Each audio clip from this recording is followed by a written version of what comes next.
1. மீகா 2:2. அவர்கள் வயல்களை ஆசைப்பட்டு அபகரிக்கிறார்கள், வீடுகளை பறித்து எடுக்கிறார்கள். விளக்கம்: பிறர் சொத்தை ஆசையால் அபகரிப்பது தேவனுக்கு விருப்பமல்ல. 2. நீதிமொழிகள் 22:28. உன் பிதாக்கள் வைத்த பழைய எல்லை கல்லை மாற்றாதே. விளக்கம்: பிறர் நில எல்லையை மாற்றி தன்னுடையதாக மாற்றுவது பாவமாகும். 3.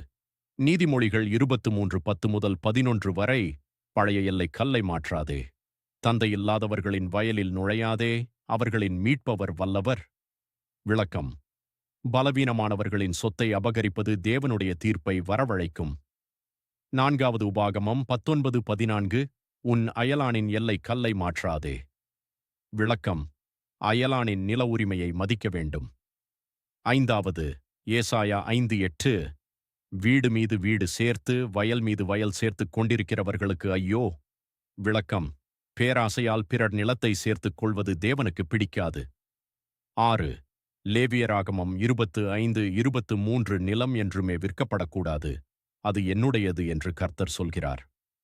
விளக்கம்: நிலம் கடவுளின் கொடை, அதை அநியாயமாக கைப்பற்ற முடியாது. 7. 1 ராஜாக்கள் 21. நாபோத்தின் திராட்சத்தோட்டம். ராஜாக்கள் 21. நாபோத்தின் திராட்சத்தோட்டம் கதை. ராஜா அகாப் நாபோத்தின் நிலத்தை அநியாயமாகப் பெற்றான். முடிவு: தேவன் அதற்கு கடுமையான தீர்ப்பு கொடுத்தார்.